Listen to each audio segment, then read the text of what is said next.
Hey, this is DeRay. Catch my show, the Alston Collab Money Talk, every Wednesday from 11 a.m. to 1 p.m. Central. On my show, you'll be able to hear all things regarding money, success, and personal development. Tune in on Wednesday in the Great Stream. Jump in. Good morning. Happy Wednesday again. This is DeRay. This is the Alston Collab Money Talk. We are streaming live on the Fishbowl Radio Network in beautiful Arlington, Texas. Also just jumped on Facebook Live as well. Have a very exciting show planned for today. I'm going to be joined by two young entrepreneurs who are working. They're building a business, doing big things in the community as well. Got one young brother in here with me right now. Before I introduce him, got a few just small household items I want to just take care of. First, the Cowboys had a bye this past week, so no need to give an update there. This thing is going back and forth to Ezekiel Elliott. I think he looks like he's going to play. I wish he would just kind of just sit the games out, just get them over with so we can move on, put that behind you. But I guess, people obviously want to see him play, so not a lot of news there. Also, I'm giving away these two tickets. Actually, I'm announcing the winner right now of these two tickets tonight to see the Dallas Mavericks take on the Atlanta Hawks. The winner of these two tickets goes to my boy, Ruben Garcia. You have won these tickets, sir. He's actually supported me a lot of entrepreneurship business. He left corporate America to become a teacher, so he's doing great things, inspiring the youth. I won these tickets, sir. I'm gonna hit you up on the cell phone, see how we can connect so I can get these to you. Thank you so much. Thank you so much for support and sharing all my posts as well. Stay tuned for later in the season. I'm going to be giving away some more tickets to see the Dallas Mavericks, so make sure that you stay tuned with that. Also, before, again, I introduce my guest, I just want to first send positive vibes, positive energy to everyone out there, sending peace and love to everyone out there.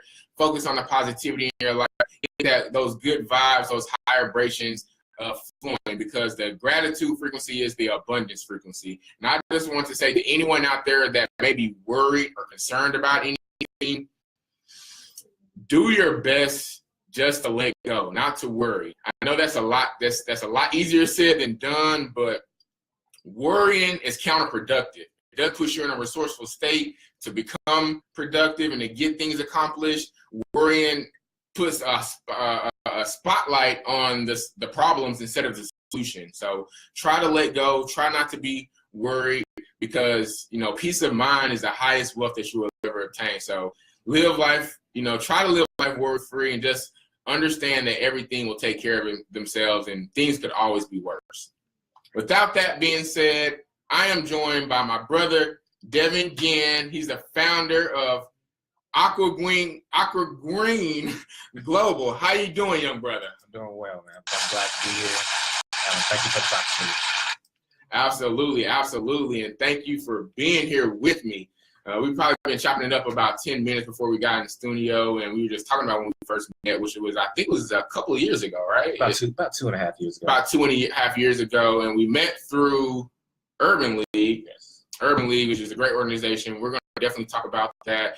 But one of the highlights of that stands out right now, just in our young relationship, was a small business luncheon. You remember that? That's correct. Right. I think I missed it this past year, but I thought that was such a great event that you put on, and it was for entrepreneurs, had some great speakers, and a great opportunity to network and meet other business-minded people. So thank you for putting that on, and hopefully I can get involved and help out in the future with those type of events. So absolutely, that was pretty cool. So like I said, my brother Devin is a young entrepreneur. So why don't you go ahead and tell us a little bit just about yourself before we get to your business, man? Where are you from? Where you grew up? Where you went to college? Things like that. So a little bit about myself. I'm a Dallasite. What people say. I grew up in the suburban area, Cedar Hill. I spent the majority of my life there. I was a ball player. I played football, baseball, basketball. Very heavily involved with organizations. My parents were behind me 100%. I was very successful in playing sports, and I think that had a lot to do with the success that I've gotten over the years of being in business. I actually, after graduating high school, I got a 4-year scholarship to Charleston State. Did you? Yeah, I played all 4 years there. Really? Starting receiver. I did not know that, Yeah. bro. My girl, she just took a promotion at Tarleton State. I think she's like over the some type of student organization, multicultural. Yeah, she's over that. But yeah, I didn't know that, bro. And I was gonna guess running back and free safety, but you were a wide receiver. I was a wide receiver. Okay. Again, played all 4 years there. Okay. Actually, at the end of my career, I had 7 records. Dang, Seven really? records. I was 2-time all-conference, so I had a pretty successful career there. Dang, bro. I see. I didn't know that about you. So I'm glad I learned that. You look like, you stay in shape. Trying to stay active. Yeah, stay active. So that's what's up, man. That's what's up. So I think it's great to play sports because you can learn a lot just about life and a lot of things in general. So before we just wanted to that brought a question to my mind. What is one thing that you think you learned from football that's kind of helped you transpire to not only your regular life, but your business life? Perseverance. It's the first thing that comes to mind. There's times when you're playing against a certain opponent, or maybe just playing against an individual that's bigger than you, faster than you, but you got to find a way to persevere and somehow win that battle. Yeah. As an entrepreneur, even in my day-to-day life, personally, there's times where you may have a death in the family. You've got to find a way to bounce back and say that you can get through it. So football has provided that for me. It's also helped me in the sense of teamwork. You can't do everything by yourself. No. There's a statement, if you want to go far, if you want to go fast, go by yourself. You want to go far, go together. Yeah, I'm with you. That's a true statement. Yeah, it is very true. And that applies with business as well. You can't do everything as an entrepreneur. You got to empower the right people that can help you take your business to the next step. Right. So teamwork, perseverance.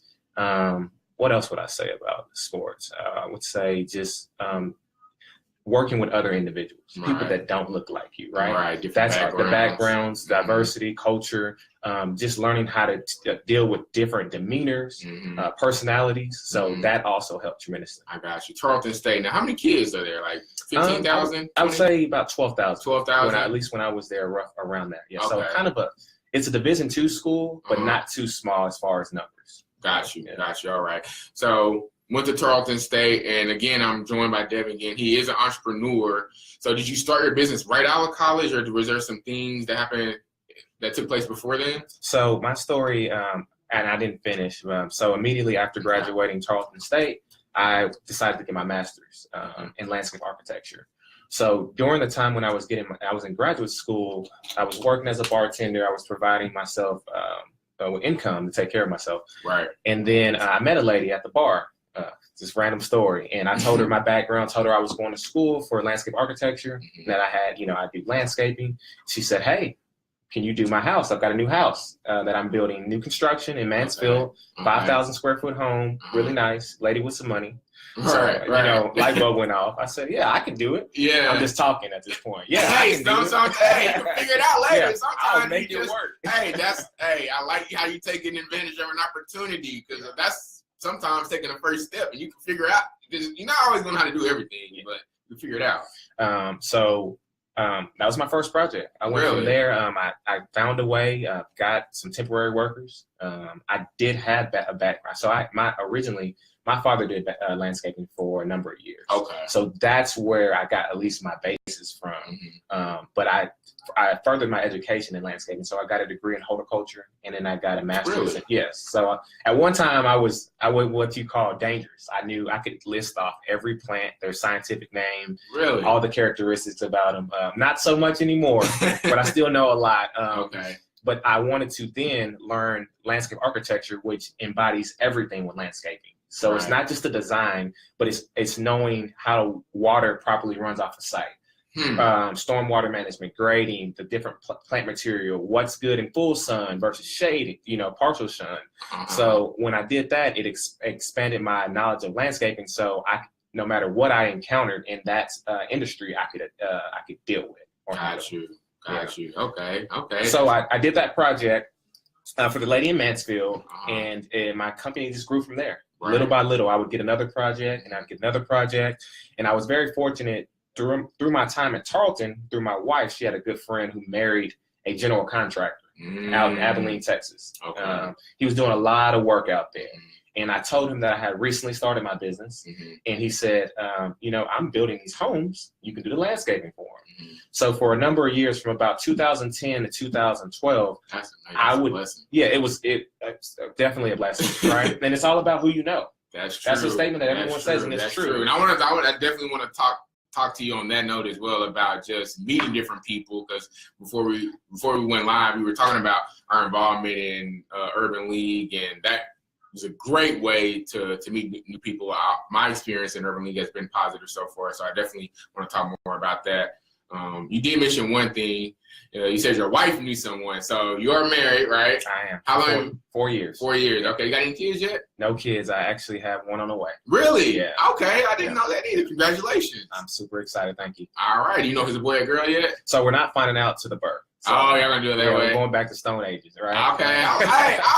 If I were to have a kid, I think I would want to do it that route too. Yeah. I definitely want to do it that route. So that's good that you're a family man. You have a good woman in your life. And I do, again, want to get a little bit to more than that, how she supported you, how she's encouraged you, inspires you. But before we do that, the business is AquaGreen Global. It's landscape design bill. If you're tuning in on Facebook, I actually got a link to his website there in my status. Also got his Facebook page there in my status as well. So be sure to check that out and to see some of the services that he provides. And if you know anyone, you may be able to refer him as well. So let's go ahead and just talk a little bit about the business. And you said a little bit about your education, but what exactly does your company do? What services do you guys provide?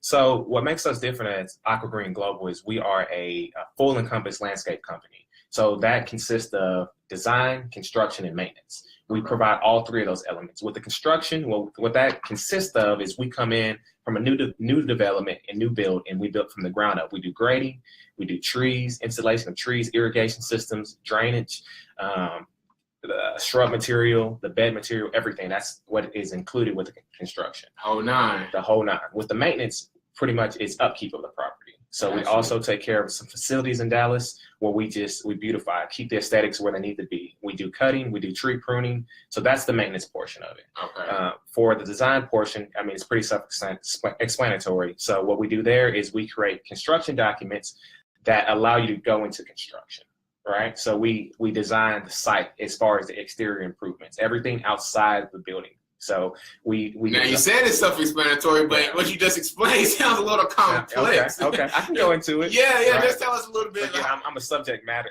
expert on this. So. Right. And I had someone in last week. He's in sales. And he was using all this terminology. He was like, "Yeah, so we just do A/B testing and this is." I'm like, "Whoa. I just learned what A/B testing was from doing my email." So explain that. Kind of just explain the design part. And you said. Construction documents. So construction documents, you get blueprints, basically. Blueprints. Okay. That's like the official name of what you call it. Which sounds a lot more professional, I would say. Right. But what we do is we come in and an architect will provide us with the layout of the building, right? And we will have a site around there. So we've got to figure out how to do the storm water drainage. And what that consists of is making sure the water runs away from the building, basically, and it ties into the streets. So just to simplify that. Okay. With that, we have to come up with some kind of creative landscape design package, which has a theme to it. Mm-hmm. So there's typically, every owner or developer has a theme that they like. There's certain plant material that they like. They want to create a native theme. So that goes with the design portion of it. So you want to have a theme tied in. You want to create focal areas. So there's areas like, I'll give you an example. A focal area would be an area where you walk into an entrance of a building. Mm-hmm. Right, you want to highlight that area, right? And then there's areas that you want to buffer. So those areas could be like where a dumpster may be at. So all of those elements combined, we have to create a landscape design, and then we also create an irrigation design. So the irrigation is the sprinkler system, basically. Mm-hmm. So we've got to maintain and make sure all this stuff is sustainable and stays alive. So that's where the irrigation ties into it. And then we create details. So these details are how these elements within the construction documents or blueprints are actually constructed, how they're put together. Okay. These are specifications saying exactly what material you want on the project and how it's supposed to be put in. Okay, now that sounds like a lot goes into doing a project like this. So from the time that someone says, "Hey, Devin, we want to work with your company, we want to do this, here's what we want to do," how long does it take you and your company to put that plan together and actually implement that? That's a good question. And again, because there's a design portion of it, they could hire us for that, or the construction portion or the maintenance, they all vary in time. Okay. So the construction, typically that's something that we will, it's either done as an RFP, which is a request for proposal process, I've learned about that too. Or bid. So we'll bid on those projects, right. and then they'll give us the stipulations on when they want us to start. For the design, it depends on the package, how big of the development it is. It could take, and it's very lengthy and time consuming in a sense, because you're doing all this stuff on the computer, you're doing site visits, constellations, meeting with the owners, making sure that you're doing preliminary drawings, conceptual drawings. So it's a lot of back and forth with the ownership to make sure that everything is what they want. So that there's really not a way to put it, confine it to a certain length of time, but it is lengthy though. It sounds like it. It sounds like so. I want to ask you this, Devin, because you just said something, RFP, that's a request for proposal, and that's basically when you're trying to get the bid, correct? Absolutely. So I just had my first experience in that. I was trying to get a bid with an organization to come teach financial education courses to a lot of their different centers. I lost the bid. It was heartbreaking because it could have been huge for my business had I got it. So whenever you're going to create this, or the proposal and the bid and the ones that, or I guess I should ask this way, what goes into a winning bid when you're competing with other different companies that's also bidding for like the same contract? What goes into a winning bid? So for me, I mean, every industry is different. But for us, it's a combination of our portfolio, so past work experience, the staff that you have, are they qualified? What's their resumes? Where have they worked in the past? And then the capacity. What projects have you worked on? Are they similar in size, right? So if you're bidding for a project that's $1 million, have you ever completed a project that's worth $1 million?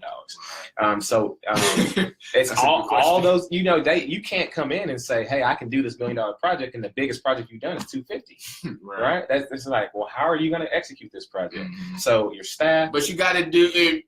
Someone has to give you that first $1 million project. So you're exactly right. And, when I first started my business, I tried to get a loan, and I said, well, they said, you got to have $250,000 in sales to get the loan. I asked myself, well, how do I get the sales how do I get to that point? Somebody's got to give you that opportunity. Right. So how that works is just stair growth is what I say. It's just little by little by little by little, right? You do a project, you do a little bit of bigger project, and then you got to sell yourself too, right? You got to come in there and say, look, I can do this. I have the expertise, the education, the staff behind me. We can make this work. Give me an opportunity, right? But all of that is part of your professionalism, your package, and how you deliver it, because that's important too, the delivery of those documents. They want that stuff to be very professional, right? So again, the portfolio, your team, your past work experience, and the capacity. Do you have do you have the equipment to execute this project? That's big for us, right? You got the equipment, the trucks, the vehicles.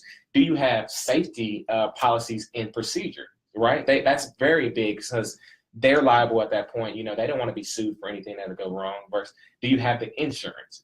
So all of those things together, a combination together, or how we win our RFPs, our bid packages. Got you. That's helpful. That was a good answer, by the way. Now, the next thing, you just talked about winning the bid and having the right equipment, the right manpower. How many people work for you? How many people do you employ? So it fluctuates because we have temporary workers and we have full-time. So my full-time staff is 17 employees right now. That's what's up, man. Yeah, that's good. It's growing. At one time, I actually had 30 employees working. Really? Yeah, I scaled back. And then that's part of the curve, the learning curve, in the sense of it was too much at the time for us to take on. Really? That's a lot of payroll. Somebody's got to pay 30 individuals. And so what we do now is sometime on some of our projects, we have temporary workers for us, and we also do subcontracting too, with 17 current employees. Got you. All right. That's what's up. And when did you said you got your first little project right out of college, but when did you officially create the LLC and say we're official, we're in business? Yeah. When was that? From 2010 to 2012, I was working as a sole proprietor. Sole proprietor. I lost the word right there. Thank you. But in 2012, we formatted the company as LLC. So we changed it in a different direction for liability purposes. So we're going on almost 8 years in business. Yeah. Okay. That's amazing, man. That's amazing that you made it that far. That feels like you're over the hump. So congratulations. And that's one reason I'm glad I had an opportunity to bring you in here because I want to talk to a lot of different people that are at different points in their business. Me, I'm just getting past year one, which has been a roller coaster, but it's been exciting. It's been fun. Yeah, it's been a lot of fun. But I want to talk. Don't want to go back there though. No. Right.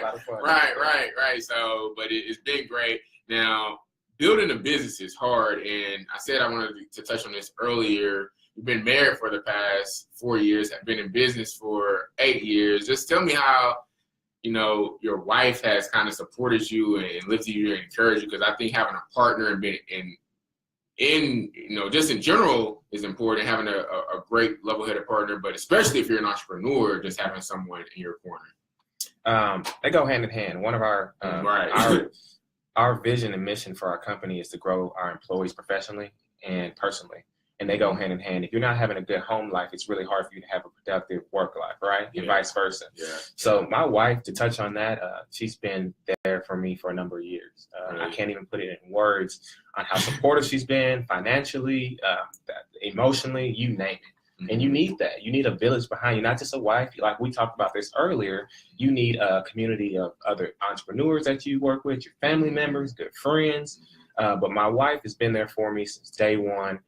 She's my right-hand partner. She's what I call my business development person, because she's that person that because you can, as an entrepreneur, you can have tunnel vision sometimes. You can think that you've got the best product and services and that this is going to work this way, right? And then you tell it to someone else and they're like, well, did you consider this, and this? And you're like, no, I really didn't. I've been in those shoes. It's actually just good for, if anything, what she does for me is she provides me with just a different perspective on stuff. I can throw stuff at her and she can say, well, did you look at it this way? And that's what you need as an entrepreneur. It's really hard. If you're an entrepreneur and you're in a bubble, I don't think you're going to be successful. You've got to find a way to bust that bubble and be willing to get people to pour into you and then be seeking people to pour into you at the same time. And my wife, she does that for me. So I'm very blessed, and I'm excited that we are about to have a son or a daughter soon. Right on. When is she expected? March. Yeah. Okay, spring, baby.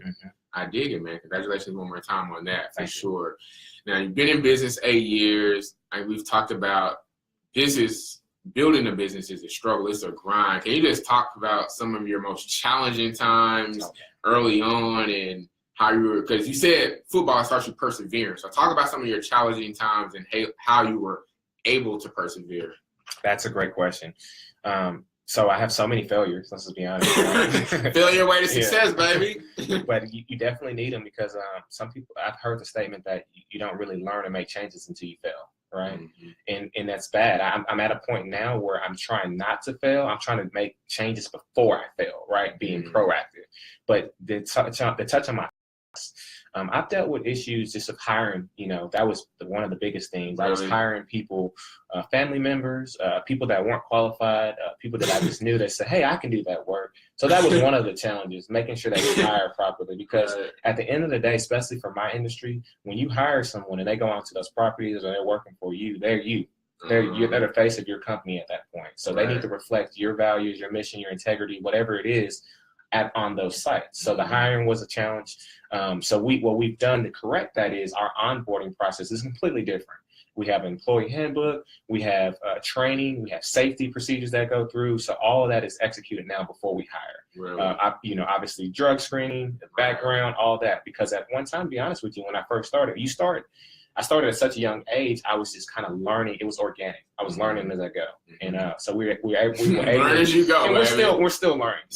Still learning. You never stop. You never stop. I'm glad you said that, bro. I'm glad you said that. You never stop learning, especially in your craft and life. Like, the moment you stop learning is the moment you're probably going to start dying. So, you get stagnant. Right, you get stagnant. So do you have, like, someone who, HR person who actually hires them or goes through that process now, or do you do it? Or? So it's a combination of me and 3 people. So I'm one of the 3 people, excuse me. So I have an office manager who helps us with that, and then I have a business consultant who comes in our office and works with us. She's helped us package all that together, and then we vet these people and make sure that it's done right. And what I have learned, the best advice that I would give anybody, is better to go slow than fast when it comes to hiring, right? Take your time, because as you know, and I know other entrepreneurs know this as well, sometimes when you rush into things is when you have a lot of hiccups, right? When you take your time and you're thorough about the process, you can iron out all those issues that may occur down the road. Absolutely. Absolutely. Earlier, you mentioned just the importance of, you actually said is who you know in business, and that's extremely important in building strategic relationships. And like I said, me and Devin, we met through Urban League. So can you talk a little bit about your involvement in Urban League and how that has kind of helped you grow as a person and entrepreneur? Yeah, absolutely. And not just Urban League. I'm part of the Dallas Black Chamber of Commerce. I'm on their board as well. Okay. So just being in organizations in general is very beneficial, especially for an entrepreneur. But I think in any profession, I agree. Because what it does, I agree. What it does for you is it first of all extends your network of just people that you know, and people resources that you can lean on. Urban League for me has been very beneficial in my professional development. It's also helped expose me to what's currently going on in our city. Right? What critical issues are we dealing with in the city of Dallas and Fort Worth? And then it's just helped me in the sense of just relying on other people when they're in the sense of what they provide from their professional backgrounds, as far as financial services, real estate. A lot of people that I have in my pocket now that I would have never have gotten if I wouldn't have joined Urban League. It's one of the best things that I've done. I joined Urban League in 2013, I believe. So I'm going on 4 or 5 years being in that organization. I'm on the board as the Economic Empowerment Committee chair. Right. So my job is basically to make sure that our members are educated, and our members and our community are educated on financial literacy, real estate, entrepreneurial spirit, just cultivating those things, and that's what that's what my passion is. I can tell. I could tell. I get that vibe and the energy, and that's why again, I wanted to bring you on because I dig that. So, and that's part of the reason what you touched on earlier, the small business luncheon that I created 2 years ago. So we're going on our 3rd year with that, and the reason I wanted to do it is because I don't think that we need our counterparts to celebrate us. Why do we do that, right? Why do we have to go and say, hey, why don't you recognize us or recognize people of color that are doing well in their businesses? I said to myself, we need to create something in Urban League that does that. We need to celebrate ourselves, right? There's so many of us that are out there that have great businesses that are providing good product and services and that are helping in their community. They need to be recognized. Absolutely. So that's the reason why we put the small business luncheon in place. And I just think it's something that's really going to grow and be bigger. It's growing each year. I agree. And I think this year will be even better. Okay. Now, when is it this year? It's typically in early May. We don't have a set date yet, but it'll be early May.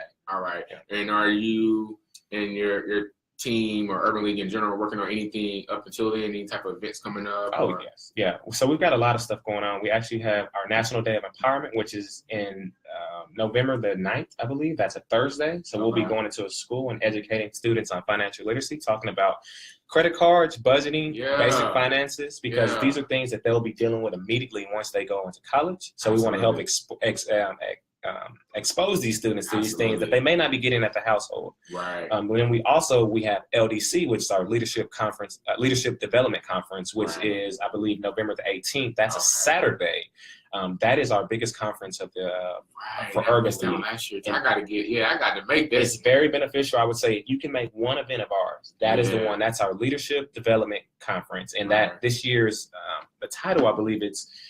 Don't quote me wrong, but I believe it's Global Leadership. Global Leadership. Yes. Okay. So we're talking about kind of a large, high scale of how you can, lead from a global perspective. And it's a good way to grow professionally. And then, first of all, just to meet other people that are maybe in the same space as you, that are out there grinding, that have started a business and that are doing things in their community. Right on. Hey, this is the Ray. This is the Oscar Lab Money Talk. I am joined by my first special guest, Devin Guinn, founder of AquaGreen Global. We are live on the Fishbowl Radio Network on FBRN.us, also streaming live on Facebook as well.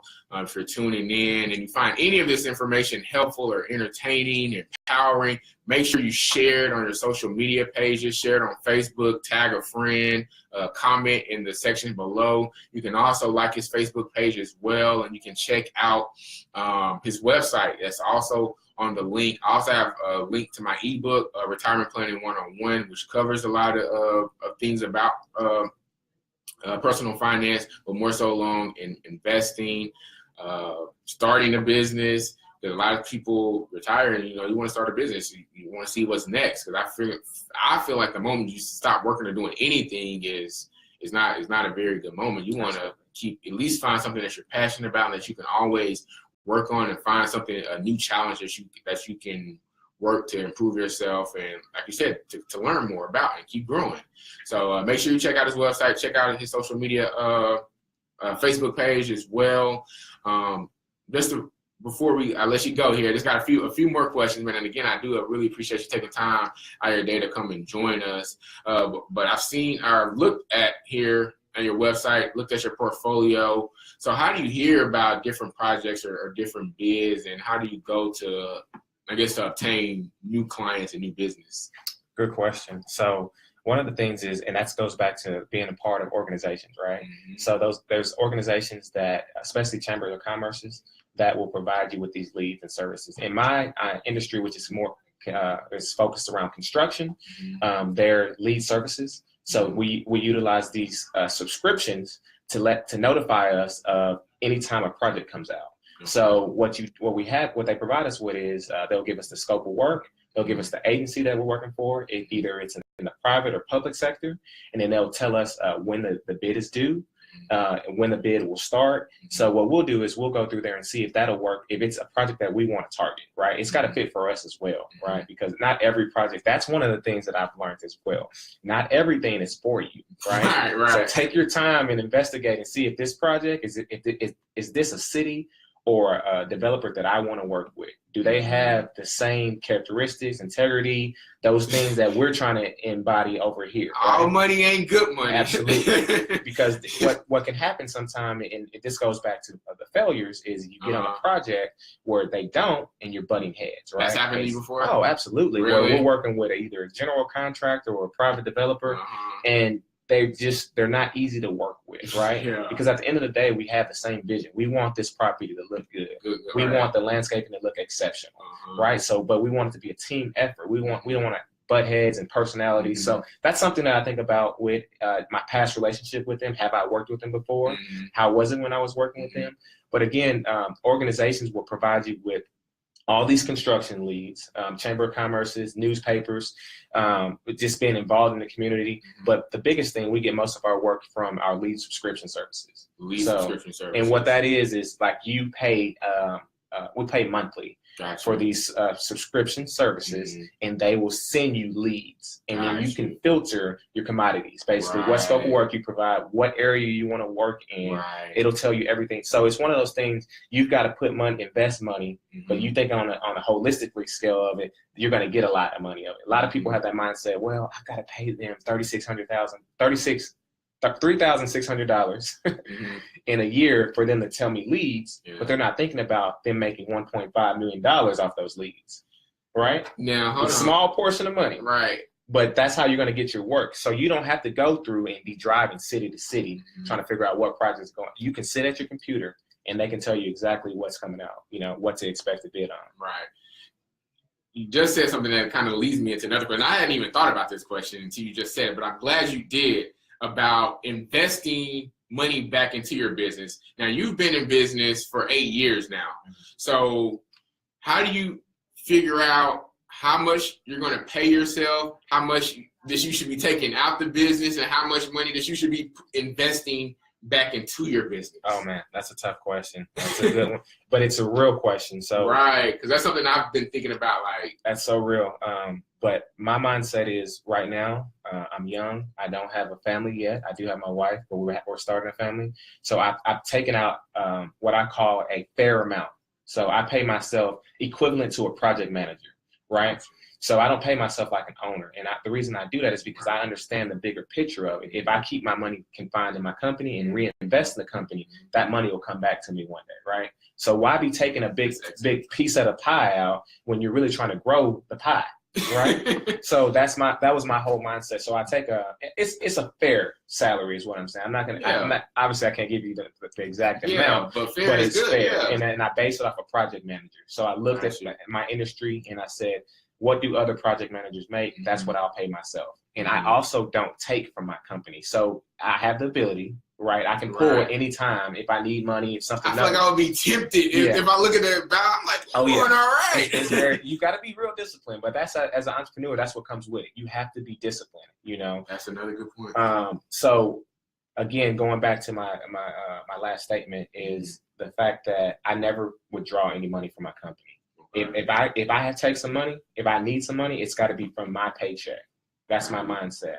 Right. But it's very big to invest in your company, but you got to have that mindset of thinking forward, right? Thinking long term. If you really want to be in business, if you want to scale your business, you got to have the capital available. And if you're taking all the capital and putting it in your personal account, what good does that do you? Your business is what's generating your income, right? Not your personal. Your personal, that's all expensive. You're just paying all that money out. Right. You're just treating yourself. So I think it's fair to look at your industry and chart and create an income for yourself of what you would be paying one of your top individuals that work for you. So a top individual for me is a project manager. Right. So that's why I pay myself.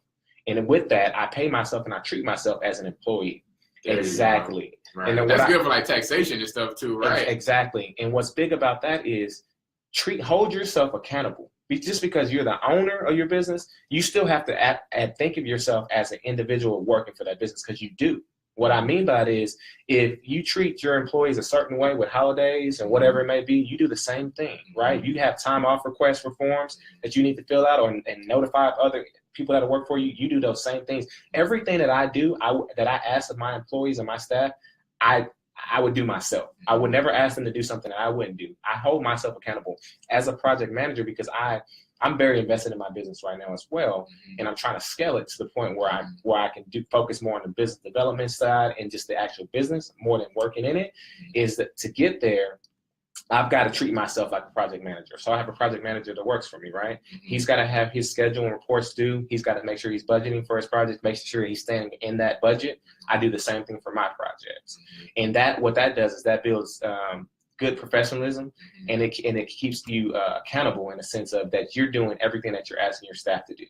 And it goes a long way. They're seeing that you're willing to put that work in as well, because what a lot of people do is, you can see this, they'll get a business, right? And they start off hard, but then once they start doing well, they're taking long vacations. They're coming in late, right? So I preach and I practice everything that I try to instill in my staff.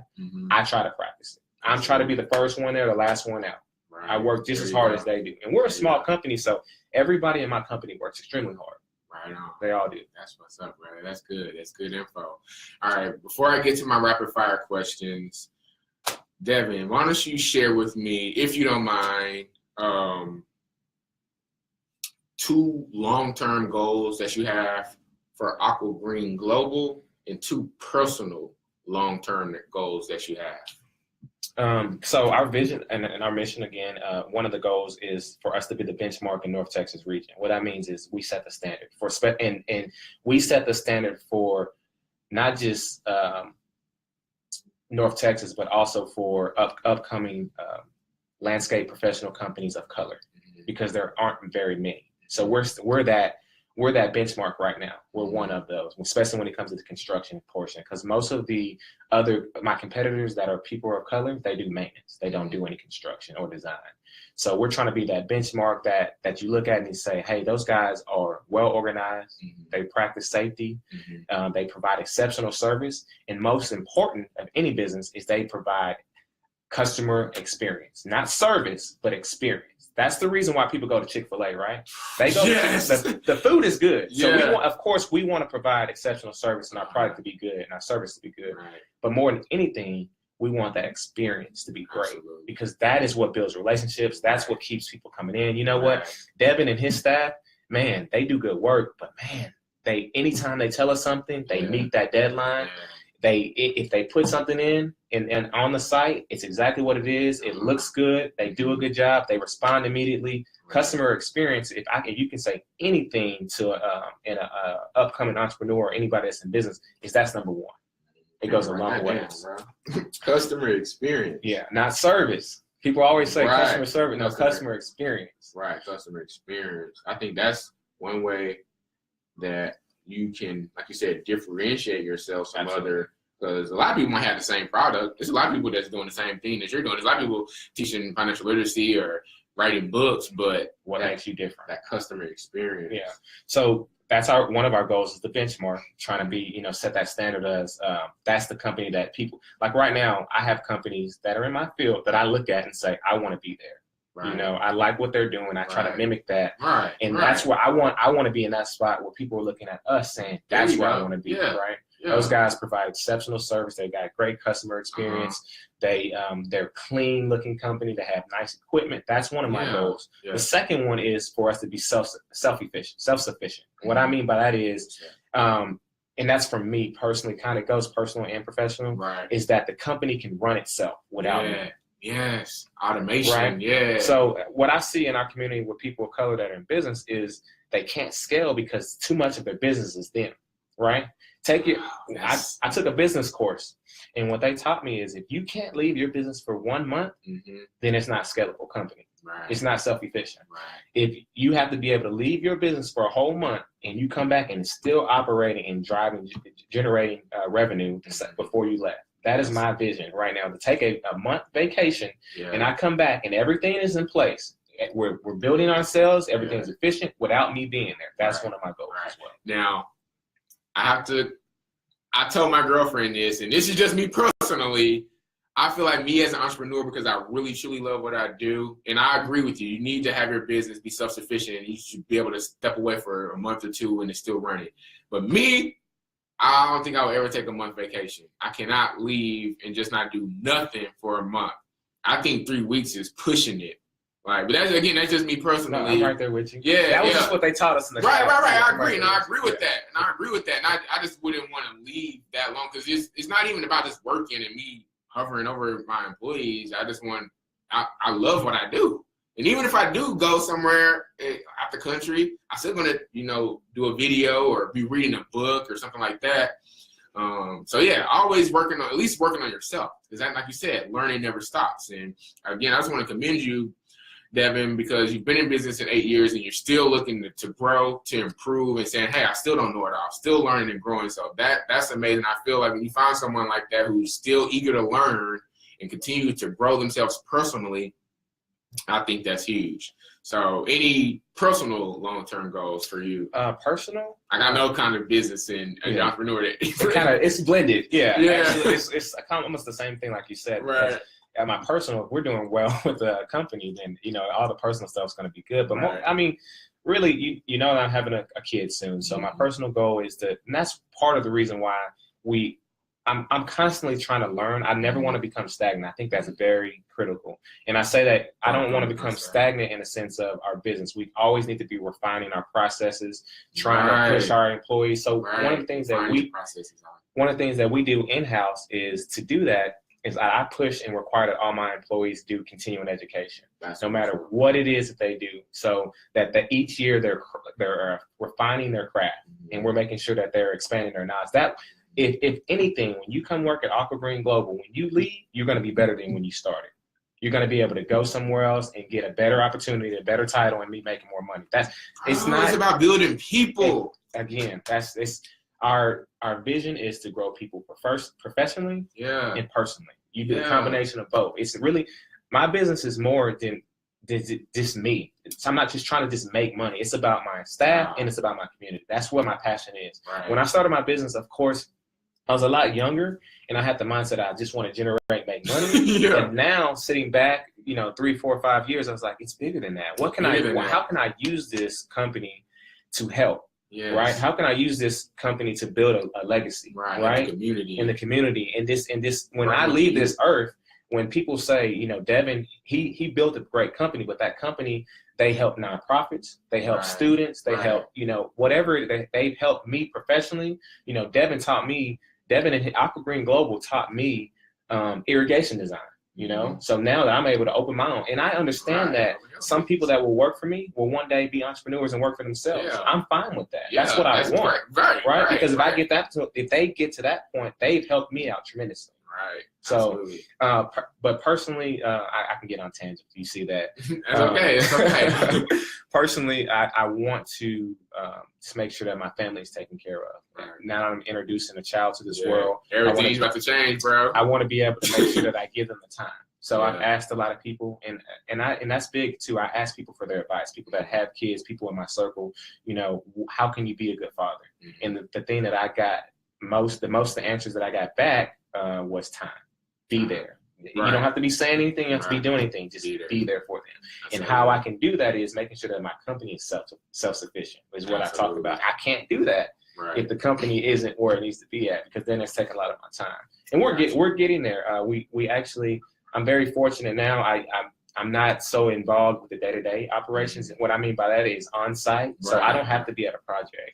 I can be in the office, and I can be going and looking at bids, and I can be working on business development items. But I'm very fortunate now. Or come through the Alston Collab Money Talk. Or I can come here and do that Wednesday morning. So I've gotten to a good place. I'm very blessed, man, and I'm blessed to know people like you that are you're doing your deal as well. So I appreciate it. I appreciate it, man. Before I let you get out of here, I actually got one more guest. She out there waiting. My rapid fire question. So just give me the first answer that comes to mind. If you was cast away on an island, one album that you could take with you, just one. Ooh. Man, I'm not that good like that. One album. I'm all over the place. What's the first one that came to your mind? Because it's recent. I'm a huge Drake fan. Okay. So I can't. He puts out a lot of quality work. I'm trying to think of one of the albums. But I also like R&B. You know what? I got you. It's not a album. I'm the best of the 70s. Okay. That's what I'd give you. Okay, I'm an old school. I'm an old school. The Earth, Wind, and Fire, the best of the 70s. That way it'll be a combination of a whole bunch of music. Right. That's what I'd give you. Okay, I got you. One food you can't live without. One food I can't live without. Man, I'm a pretty simple guy. You know what? I love a potato. All right. I like a baked potato. I like red potatoes. Okay. I like potatoes. I go. All right. You play wide receiver. Who's the best wide receiver in the NFL right now? Oh, great question. I got to go with Julio Jones, and I say that because he's a hybrid. Julio, he's fast, he's big, he can catch. The only problem with Julio is injury prone. He gets hurt a lot. You know what? I recant that statement. I'm gonna go with AB. That's right. I'm gonna go AB. You know why? Not because we're the same height. Hey, it don't matter. Be fast. But I'm gonna say that, you know why? Because he can stay healthy. He can stay on the field, and the biggest part of success is being able to stay on the field. Absolutely, especially right. You can't be successful on the football field if you're not playing. So you see that Beckham hurt his ankle, and then Julio, and he's played great, but over the years he's been hurt a lot. So he's on the field. He's always on the field. You saw this last week when he made that catch, right? That was amazing. Incredible, right? Yeah. That's fantasy points right here too. Oh, okay. Okay, I got you. The most exciting thing you're looking to in regards to fatherhood? Oh, man, I'm looking forward to going to games, man. I was so involved with sports and stuff like that. Yeah. Maybe being a coach for my son or my daughter, either one. Right. Yeah, so that looks. I'm looking forward to that. I'll be that father, rocked out in all ace gear. Saturday morning, giving the Capri Sun. Up early, I'm excited as you are. All right, man. Hey, this has been Devin Guinn. Thank you, my brother. I really appreciate you coming in and spending some time with me. I learned some things. I feel inspired. I feel like you're going in the right direction, bro. The future is extremely bright for you. And like I said, I'm extremely blessed to be connected with you. And hey, man, let's collab and make some things happen and work together. And like you said, we can work together. We can go far, So I appreciate you, my brother. Let's go out here and get this photo op real quick. I got another guest. Sonia Golden will be joining me. Give me about 7 minutes. I'll be right back with my second guest. This is DeRay. This is the Alston Collab Money Talk. We are streaming live on the Fishbowl Radio Network, also live on Facebook. And here's a little old school. I don't know if you know about my girl Sade, but hey, man, this is a beautiful day in Arlington, Texas, man. So hey, let's cherish it. You know what that Sade is?